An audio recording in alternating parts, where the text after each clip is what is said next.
For centuries, the United Kingdom has been known for its military and naval might. A land of conquerors, kings and queens.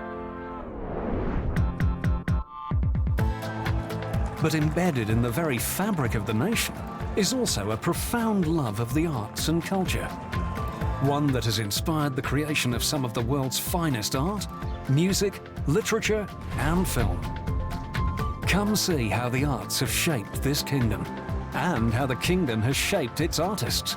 Discover the rock and rollers who changed the face of music and the story of a boy who would never grow up. Meet one of the most notorious families of Westeros and a boy wizard who took a magical train ride through these highlands. We'll visit the hometown of the world's greatest playwright and race through the Scottish countryside like England's greatest super spy.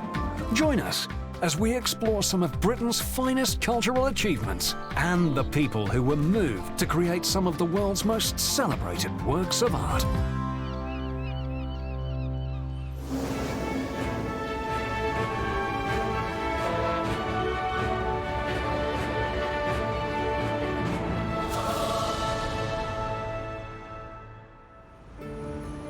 The United Kingdom.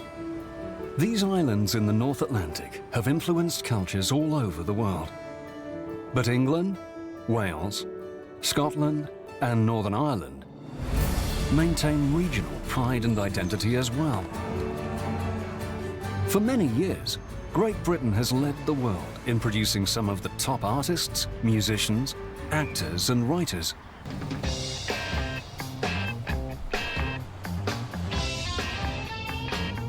But none have made quite as big an impact on the country's legacy as the musicians who emerged from here.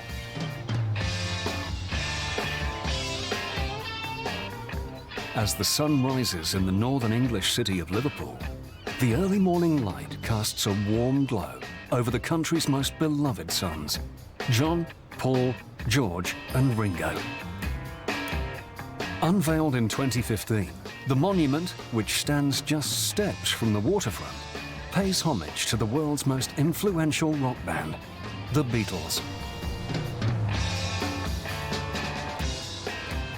It's been more than half a century since the Fab Four became global superstars, but their presence and legacy is still very much alive in their hometown.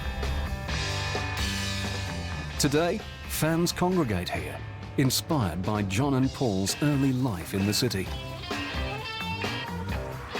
As a child, John Lennon attended garden parties here, a place that inspired him to write one of his most personal songs, Strawberry Fields Forever.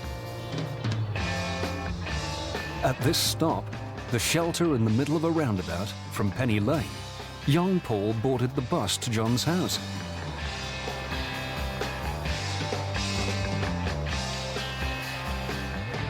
Today, it's part of a magical mystery tour, taking fans around the various locations associated with the band, including a yellow submarine.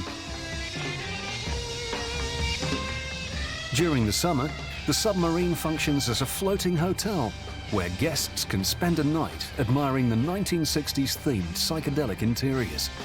The 60s and 70s influenced the band's growth as artists and activists.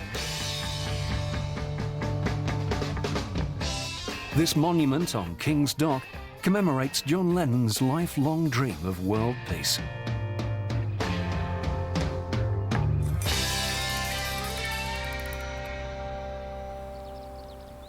Hidden in the quiet Monmouthshire countryside of Wales, these old farm buildings give little hint of the pivotal role they once played in the history of another iconic rock band.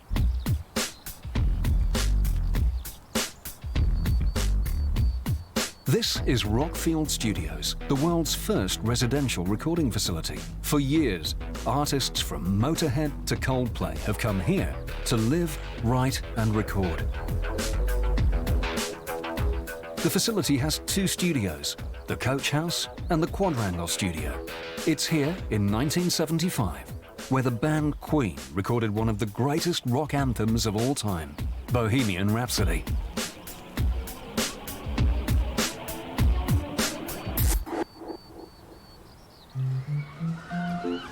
About 50 miles south of London, in the town of Brighton, stands this centrally massive dock, jutting out into the English Channel. The Brighton Palace Pier, as it's known, is a cultural icon in its own right. Over the last century, the pier has appeared in several films and novels, and even inspired a rock opera. Pete Townshend, composer and lead guitarist of the rock band The Who, drew upon a time in his youth when he spent a night underneath this pier. This experience would help him to write the successful album Quadrophenia.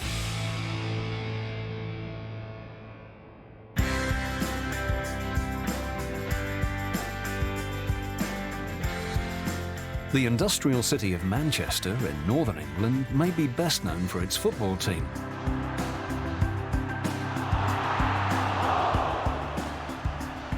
But it's also got a reputation for being the birthplace of many famous and influential rock bands.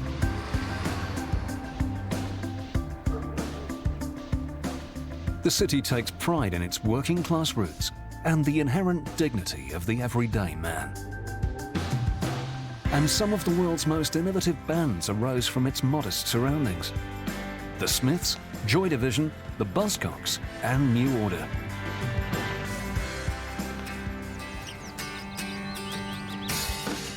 The suburb of Burnage is just 4 miles south of Manchester. Following World War II, this town and others like it saw a massive population explosion.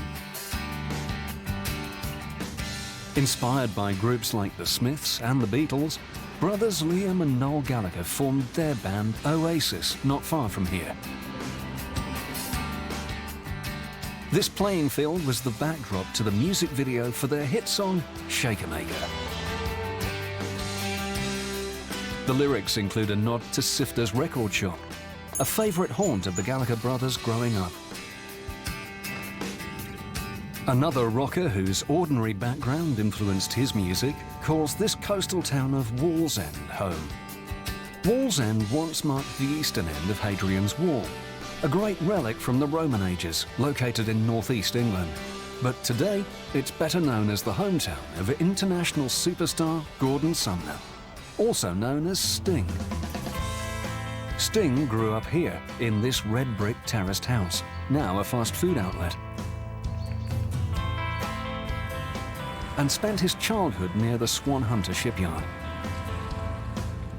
He first rose to prominence as a member of the rock band The Police. After several hits and a successful run, Sting decided to go solo.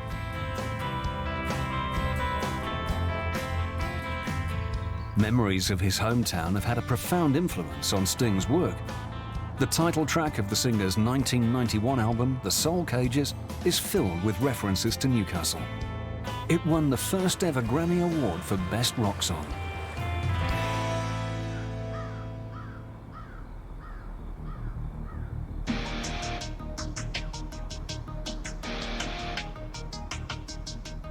The legendary rock band AC/DC got their start in this Scottish suburb. Brothers Malcolm and Angus Young were born in Cranhill in the 1950s and spent their early years here before the family moved to Australia. In 1973, the Youngs met a fellow countryman named Bon Scott. Together, the three men rocked the world as AC/DC. Scott was instrumental in helping propel AC/DC to global stardom before his sudden and tragic death at the age of 33 in 1980. In 2016, to help commemorate Scott's legacy, die-hard fan John Crawford and his friends arranged for this bronze statue to be erected in town.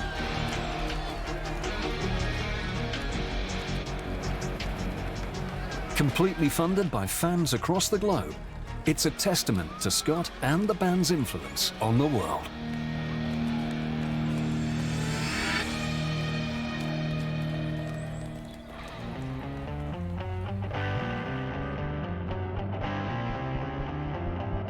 This remote 18th century cottage of Golden Hill or Bron Nara in northern Wales bears an unassuming facade of a quiet getaway. It was here that two young musicians worked on one of the most famous rock albums of all time.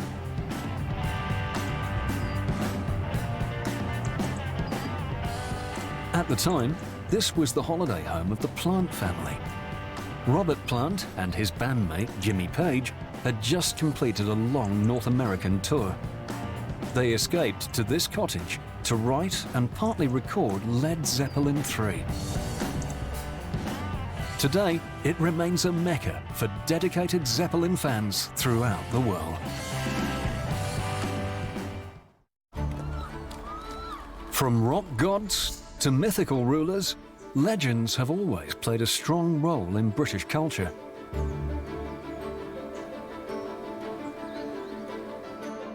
In the westernmost part of England, extending out into the Celtic Sea, is the peninsula of Cornwall. With a history that spans many centuries, Cornwall is home to many fabled heroes, including England's most legendary king. In North Cornwall, standing at the edge of this dramatic cliff, are the remnants of the ancient castle of Tintagel.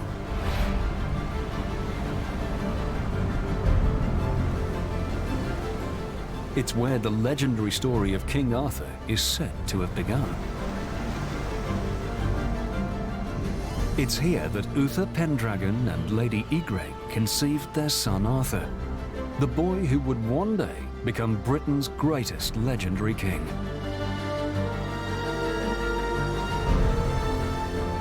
Although all that remains of the castle today are these ruins, tales of the heroic king, his magical sword, and the legendary quest for the Holy Grail continue to live on.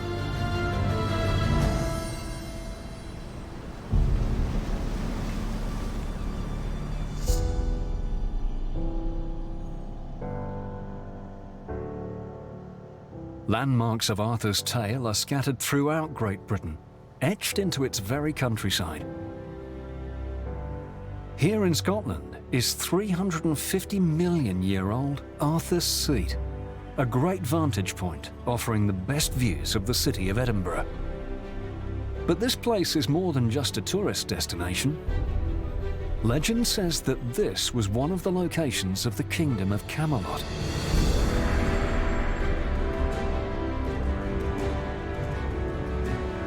The mythical realm of Arthur and his noble knights. Tales of Camelot have long played an important role in popular culture. The symbolism of the Round Table, where the knights would sit, is said to speak to Arthur's qualities as a leader, treating everyone as equals, with no one seated at the head.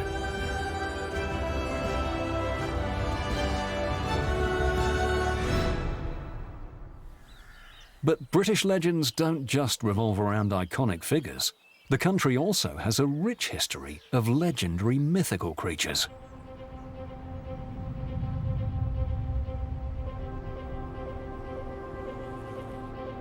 Just west of Edinburgh, at the eastern entrance to the Clyde and Forth Canal, stand two monumental steel sculptures named after the mythical water spirits they portray, Kelpies. These mighty water steeds were said to inhabit Scotland's rivers and lochs. Malevolent in nature, they would often appear as horses. But as shapeshifters, they could also take on a human form. Stories of the Kelpies often told of the wicked creatures shapeshifting to prey on and devour humans. These stories likely served a practical purpose. They kept children away from dangerous waters and warned young women to be cautious of strangers.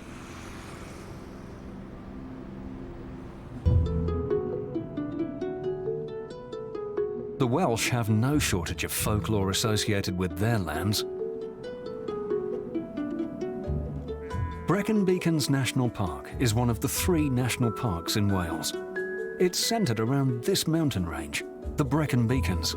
Just beneath the peaks of Pen y Fan, the tallest summit of the park, in the lake of Llyn Cwmllwch, live the tiniest creatures said to inhabit Wales. the Talaith Teg, or in English, fairies. According to Welsh legend, every year a magical doorway would appear to humans that would lead to an enchanted fairy garden. Unfortunately, after a human took advantage of the fairies' hospitality, the fairies closed off access to their world, and the door to their enchanted island has never been seen again.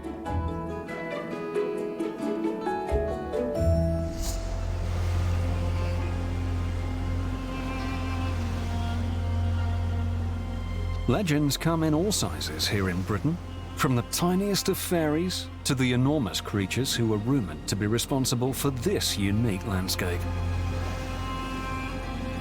This is the Giant's Causeway in Northern Ireland. As if tumbling into the sea on the rugged North Antrim coast, this pathway formed after a period of intense volcanic activity.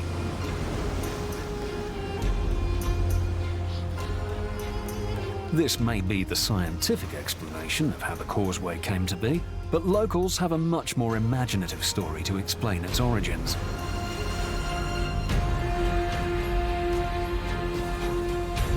According to folklore, the causeway is the ruin of a land bridge to Scotland, built by the Irish giant Finn McCool after being challenged to a fight by the Scottish giant Benandonna. A fight he gladly accepted and won.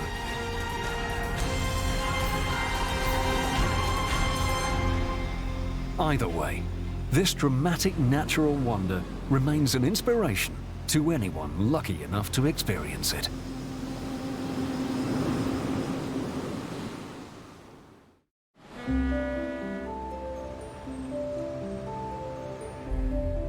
One of the biggest cultural contributions the United Kingdom has offered the world is the English language.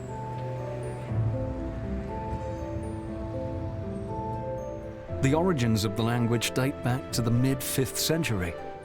Although there have been several evolutions since, versions of English have been preserved in writing since its conception. Just under 100 miles northwest of London, sitting alongside the River Avon, is the small market town of Stratford-upon-Avon.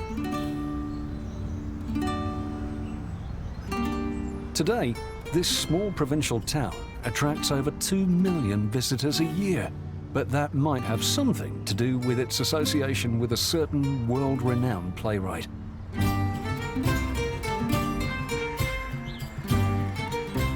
William Shakespeare, the man widely regarded as the world's greatest dramatist, was born and raised here, in this house on Henley Street.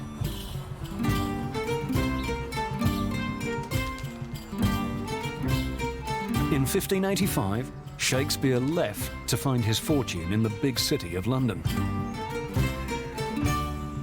Life in Shakespearean times was not easy. The bubonic plague was rampant in Europe, and waves of outbreaks washed over England many times during Shakespeare's life. While the bard himself was able to avoid the plague, it is speculated that Shakespeare's only son, Hamnet, was killed by the disease at the age of 11.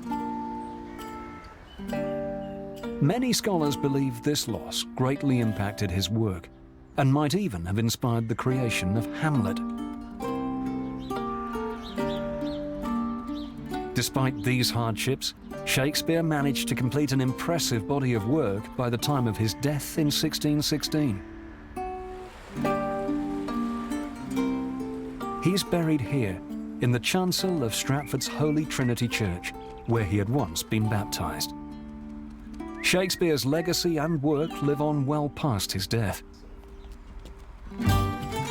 In the back garden of the house on Henley Street is a small outdoor theatre, where students regularly perform the bard's works.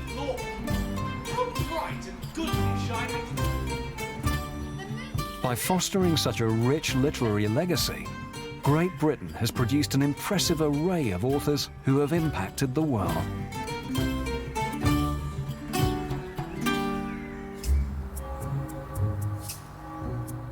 Every so often, an author manages to capture childhood imagination so well as to be loved by generations of children. This house in the North Cardiff suburb of Llandaff in Wales was once home to the great literary hero Roald Dahl.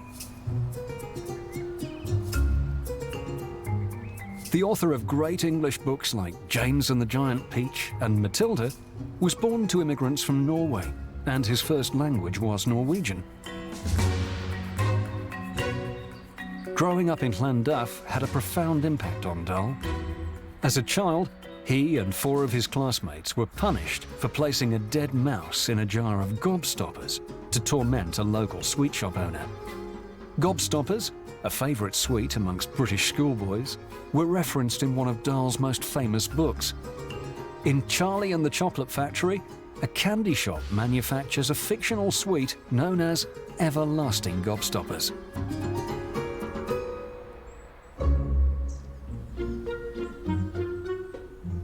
A childhood literary idol was born in this house in Kirriemuir, Scotland. Author J.M. Barrie drew on his childhood here to create the fantastical world of Neverland and the treasured hero Peter Pan, the boy who refused to grow up. Barrie is said to have based the character on his older brother David, who died in an ice skating accident the day before his 14th birthday. The loss had a profound impact on Barrie and his mother, who eventually found some comfort in the belief that her departed son would remain forever a boy and would never leave her. A statue of Peter Pan stands in the garden of the house and celebrates the concept of eternal childhood.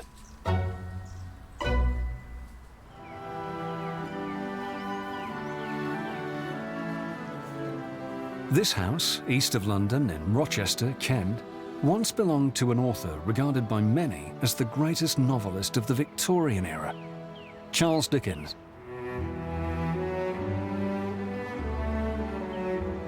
Eastgate House, as it is called, had a profound impact on Dickens's writing, inspiring several memorable houses featured in his books.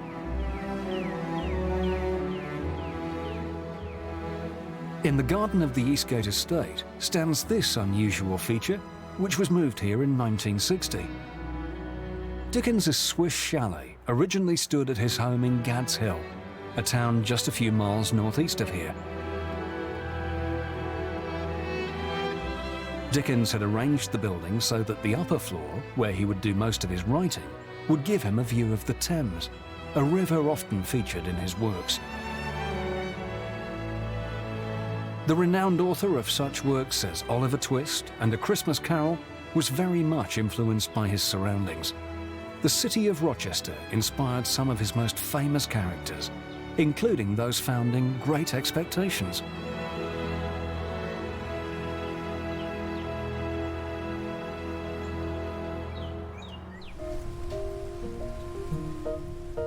This brick-faced home on Aspinall Street was once home to one of the 20th century's greatest writers, Ted Hughes, perhaps better known for his troubled marriage to American novelist Sylvia Plath. Plath had infamously suffered from crippling depression most of her adult life, and in 1963 she took her life at the age of 30. She is buried here in St Thomas Becket Churchyard in Heptonstall, not far from Hughes's home. Her gravestone once read her full name, Sylvia Plath Hughes, but throughout the years, the name Hughes has been scratched out. Devoted fans blamed Ted for her eventual demise. Ultimately, both writers are remembered as two of the most brilliant literary minds of the 20th century. Sylvia Plath's The Bell Jar is still an influential and widely read novel.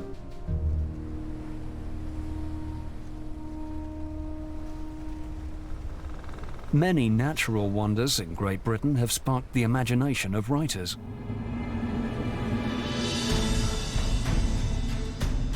This extraordinary landscape is the Brecon Beacons mountain range in Wales.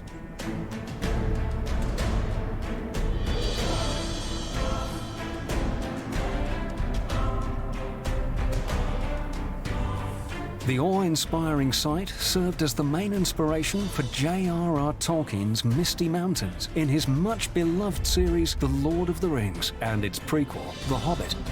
In The Hobbit, the mountains are where Bilbo Baggins first stumbles across the One Ring, a powerful talisman controlled by an evil force.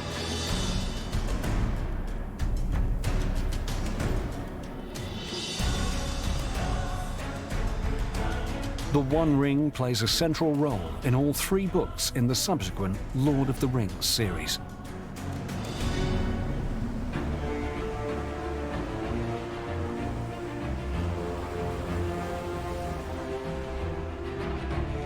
While some writers find inspiration in Great Britain's natural wonders, other novelists draw on real-life Britons as central characters.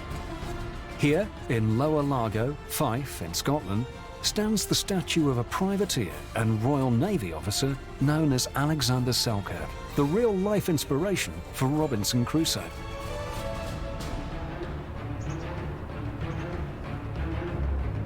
Selkirk was best known for spending 4 years as a castaway on a desolate island in the South Pacific Ocean. Abandoned by his captain and facing incredible odds, the privateer managed to survive using only the island's resources. After his rescue and return to England, his experiences on the island and story of survival sparked the curiosity of the entire country, including that of writer Daniel Defoe. He modelled his famous character on Alexander Selkirk's heroic island adventure.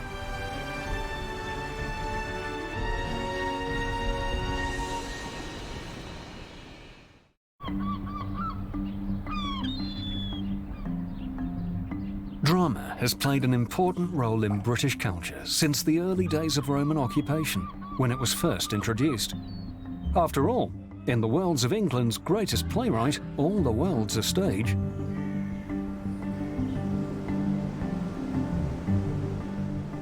In Cornwall, atop a rocky outcrop jutting into the sea, lies the open-air auditorium known as Minnock Theatre. The theatre was the creation of Rowena Cade. In the early 30s, a local village group of players decided to perform a rendition of The Tempest. Miss Cade graciously offered the garden of her house as a location for the play. With the help of her gardener, Miss Cade fashioned a terrace and rough seating for audiences from materials found around her house. In 1932, The Tempest opened in her backyard to much success. Over the course of her life, Miss Cade devoted herself to improving her outdoor garden to what it is today, a proper theatre registered as a charitable trust. With such a rich and vibrant theatrical history, it's no wonder so many of the world's finest actors have roots here. This town on the south coast of Wales is home to one of the largest steel foundries in the world, employing 1 in 10 of its population. It's also home to 2 of Wales's most iconic actors. Sir Anthony Hopkins was born in Margam, a suburb of Port Talbot, in 1937. At age 15, after an encounter with a famous Welsh neighbour, Hopkins decided to enrol in a drama school, and the rest is history. That famous neighbour was none other than Sir Richard Burton. Burton, whose birth name was Richard Jenkins, was born in this modest terraced house in the nearby village of Pontrydyfn in 1925. He was number 12 of 13 children and lived here for 2 years before the family moved to Port Talbot following his mother's death. Years later, when Burton visited the village with his then new wife, Elizabeth Taylor, locals remember the occasion as something similar to a royal visit. Actors need a good story with strong characters, and Great Britain has had its share of both, producing many iconic movies.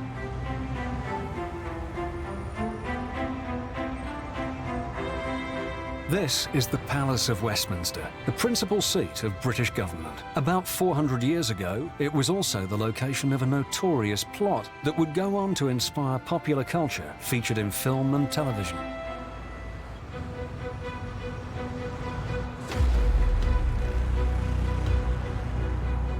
In 1605, a band of Catholic rebels hatched an elaborate plot to assassinate the Protestant King James I. In passageways running beneath the building, they hid 36 barrels of gunpowder, enough to obliterate the palace and everyone inside. Before anything happened, the plan was discovered and the king escaped. But the rebel leader, Guy Fawkes, and his fellow conspirators met a grisly fate. Every one of them hanged, drawn, and quartered. Guy Fawkes has become such a seminal figure in British history that his face is now associated with a mask named after the man himself. It has become a symbol of anarchy and popularised by the hit 2005 film V for Vendetta.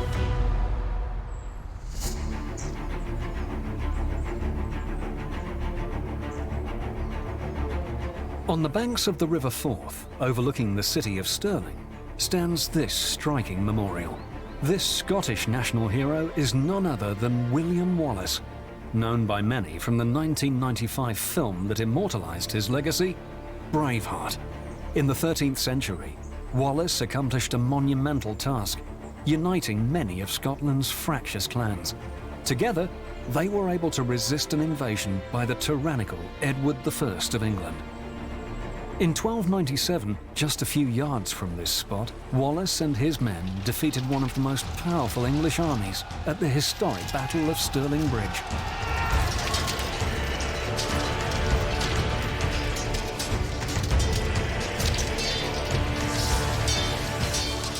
The impressive battle sequences in Braveheart came to life in part by its surroundings. Much of the movie was filmed here in the United Kingdom.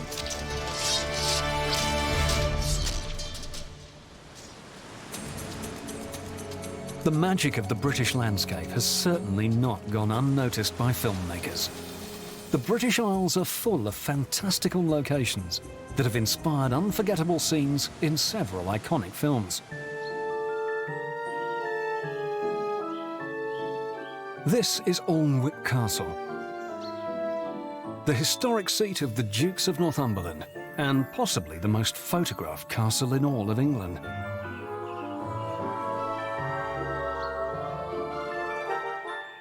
Although it has a complex history, filled with decades-long struggles featuring the noble families of York and Lancaster, the castle is probably best known as the location where a boy wizard first learned to fly. In Harry Potter and the Philosopher's Stone, Alnwick's battlements became the walls of Hogwarts. This section was used as a backdrop to the scene where Harry is taught to fly on a broomstick for the first time.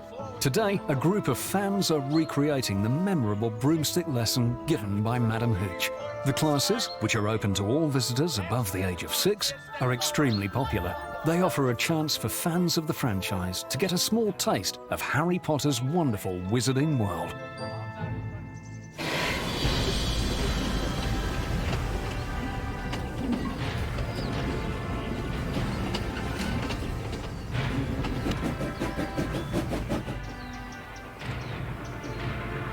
Just a few miles from Scotland's Ben Nevis, the highest mountain in the British Isles, is the starting point of one of the most enchanting train rides in the world.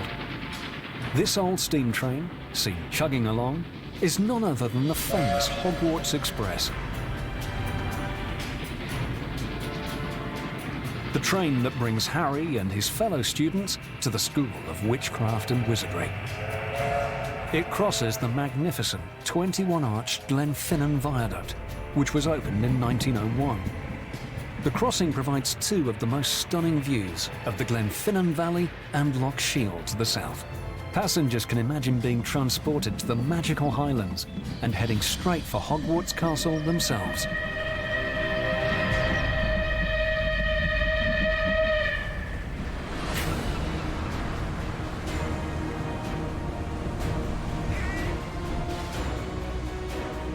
Fans of another mythical saga will be quick to recognise this dramatic castle, set amongst these towering cliffs. Dunluce Castle is better known as Castle Pike, the great home of the Greyjoy family, a prominent northern family with questionable morals in HBO's hit series Game of Thrones. In real life, the castle was home to powerful Gaelic families. It was once the stronghold of the Irish and Scottish clans, MacDonald and MacDonald. Since then, the castle has deteriorated and fallen into disrepair. Today, the castle ruins are protected as a monument under state care.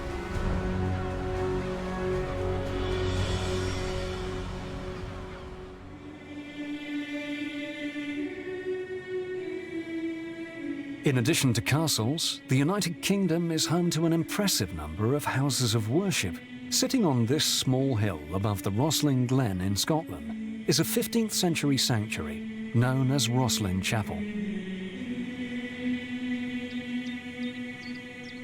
The chapel was founded by William Sinclair, the first Earl of Caithness, and is the third Sinclair place of worship next to Rosslyn Castle and what is now the Rosslyn Cemetery. In recent years, many popular theories surrounding the chapel have emerged concerning a connection with the Knights Templar, the Holy Grail, and Freemasonry.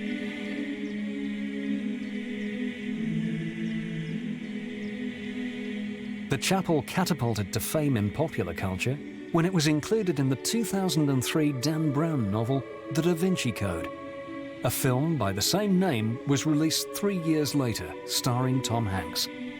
The chapel plays a pivotal role as the location of the final message decoded by Professor Langdon and cryptographer Sophie Neveu.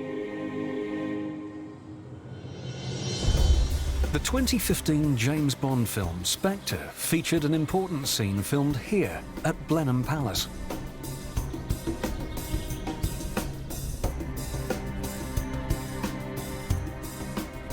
The palace was originally built in the early 1700s as the principal residence for the Duke of Marlborough. But in the film, it acts as the Palazzo Cardenza, a building in Italy where Bond is able to infiltrate a secret meeting of a criminal organization by pretending to be a member. The palace's filming history extends beyond its association with James Bond. In 2014, Blenheim Palace opened its doors to Tom Cruise and Jeremy Renner when they filmed the 5th installment of the successful American spy franchise, Mission Impossible.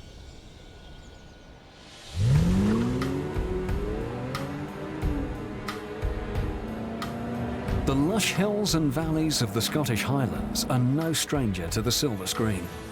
And neither is this luxury brand sports car, synonymous with a certain 00 agent working for Britain's top secret intelligence service. Aston Martin was founded in 1913, but rose to stardom when the car was used by the fictional character James Bond in the 1964 film Goldfinger. Since then, the sports car and the character have both become British cultural icons. In 2012's Skyfall, Bond races his silver Aston Martin through the Scottish Highlands to his ancestral home, here in the spectacular Glencoe Valley.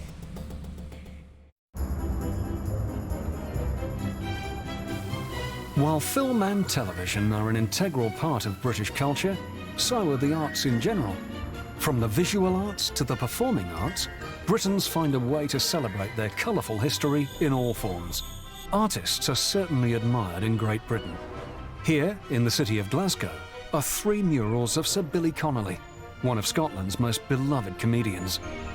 The murals are in commemoration of Connolly's 75th birthday, which was celebrated in 2017. Today, the stand-up comedian is world famous and has appeared in movies like The Hobbit and Brave. But back when he was in his 20s, performing on stage was the furthest thing from his mind. Connolly first got his start as an apprentice welder in a local shipyard. He would later recall that his workmates' merciless humour was what inspired his love of comedy. As an artist, Connolly got a taste of the spotlight when he performed at one of Britain's most renowned annual art festivals. The Edinburgh Fringe Festival, commonly referred to as The Fringe, is the world's largest celebration of the arts. Every August, the city of Edinburgh plays host to thousands of spectators and artists from all over the world. The celebration allows a space for musicians, dancers, actors and comedians from across the globe to showcase their talent.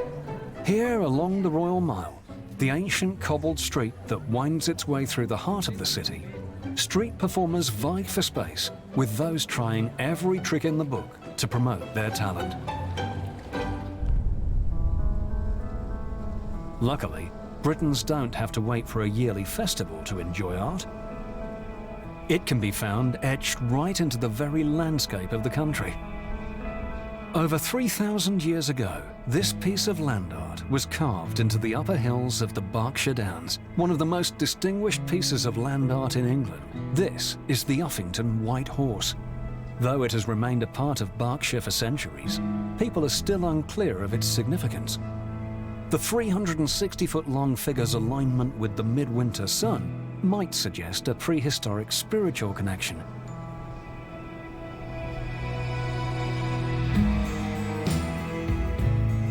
Some speculate that it may even represent an ancient Celtic deity. Although its meaning has been lost to time over the centuries, the White Horse has inspired similar creations all around Britain.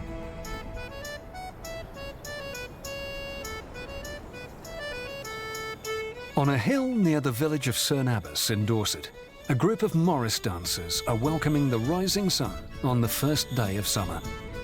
This centuries-old ritual may have something to do with this, the Cerne Abbas giant, also known as England's most controversial land art.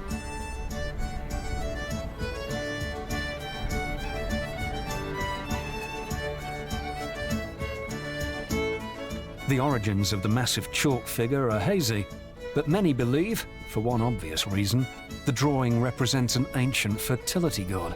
The origins of Morris dancing, however, are more readily accessible. The folk dance dates back nearly 600 years and stems from a history with the Moors.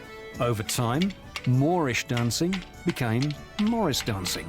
Once banned by English Puritans, the dance was revived by 17th century farmers who would dress up and perform for money when work was scarce.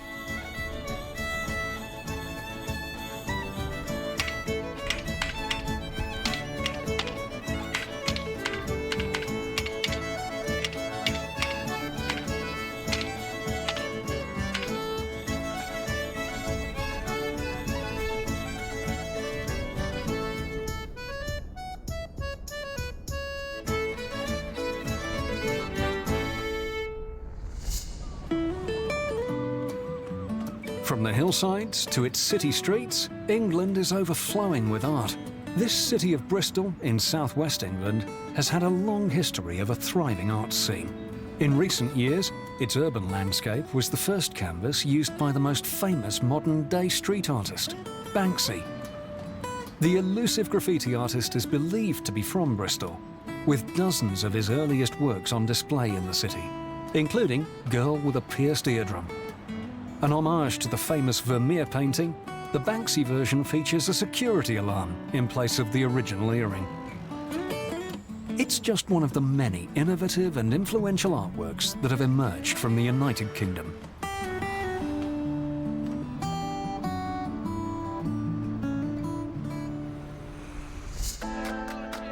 We've seen the places that have inspired the creation of fantastical worlds,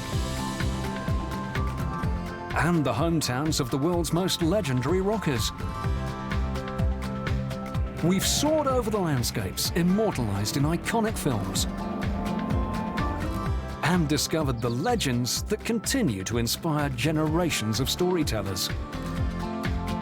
Artists play an integral role in the culture of the United Kingdom, and that culture continues to influence and amaze the world.